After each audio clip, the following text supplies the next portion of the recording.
สบายดีแล้วก็สวัสดีท่านผู้ชมที่เข้ามารับชมในคลิปนี้เนาะมาพบมาพอกับซองหากินอยู่ถิ่นเฮาเนาะมื้อนี้บ่าวสุกาได้วัตถุดิบสิมาผสมหัวเสือดักหนูเนาะอันดับแรกก็คือดาวนี่เนาะซองสีแดงเอามา5ซองมื้อนี้แล้วก็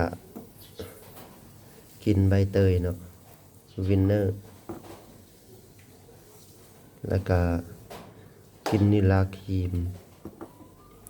ต่อมาก็เป็นกินนมเนยครีมเนาะกินมะลิเอาผสมกันเลยเนาะ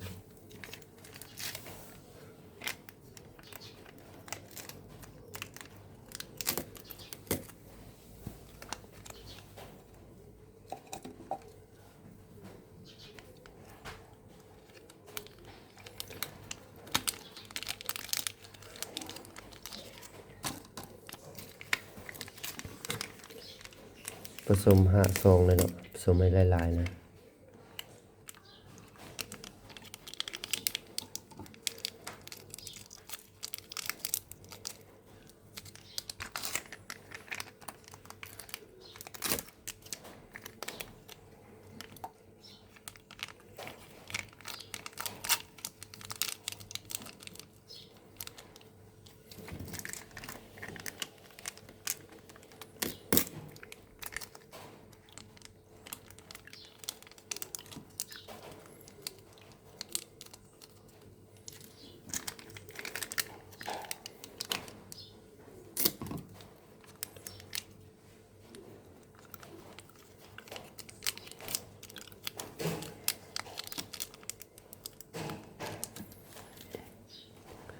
5ซองก็จะได้ประมาณนี้เนาะเนื้อแน่นๆอันดับแรกก็คือกินใบเตยก่อนเนาะกินใบเตยนี้จะใส่ประมาณ2ฝาเนาะ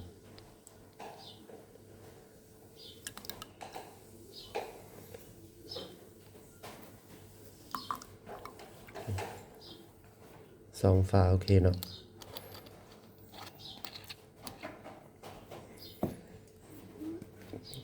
กินนมเนยครีมใส่พอประมาณเนาะใส่ลายมันเหนียว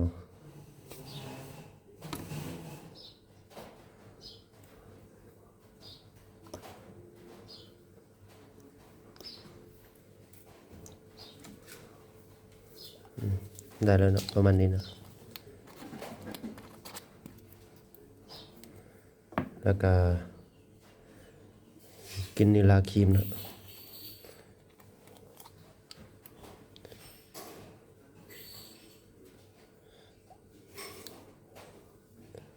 ผสมไปก่อนเนาะลองเบิ่งก่อน2ฝาเนาะ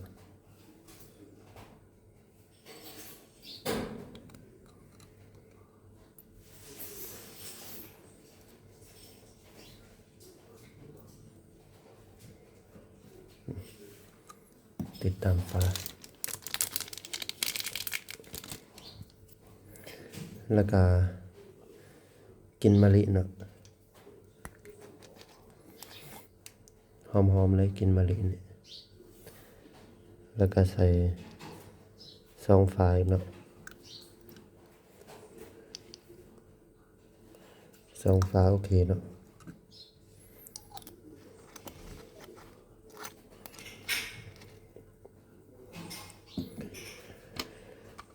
หลังจากผสมเข้ากันแล้วประมาณนี้เนาะก็นำขวดที่มีฝาเนาะเพื่อที่จะซัดได้เนาะกรองเข้ากันเลย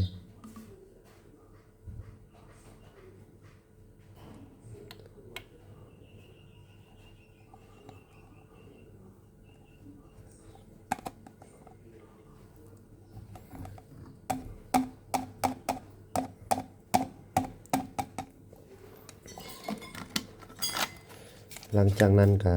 นี่เนาะส่วนผสมของเฮามันจะอยู่ในก้นของขวดเนาะ กระสันให้มันเข้ากันเลย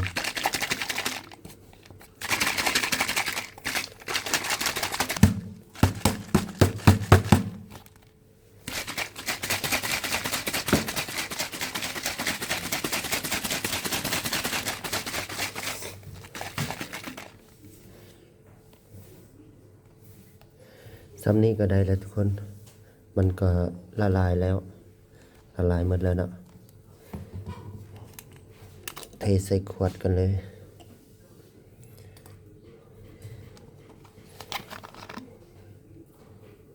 โอ้หอมๆเลย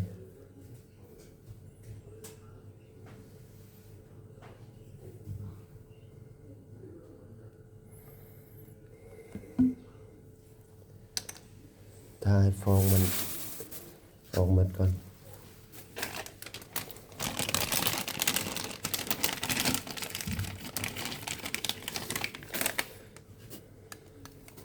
ซื้อใหม่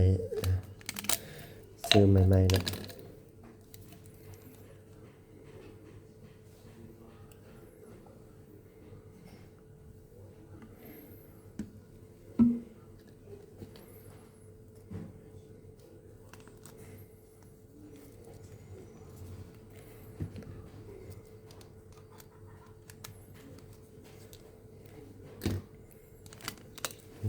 ได้3 ขวดนะ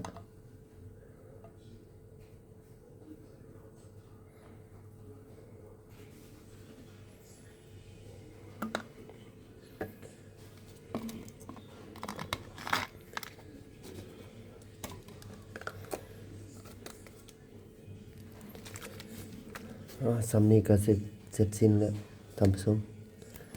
ได้แล้วหอมๆเลย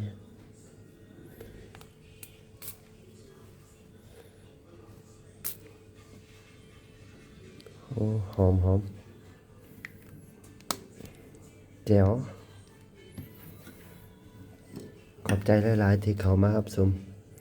ขอบใจหลายๆ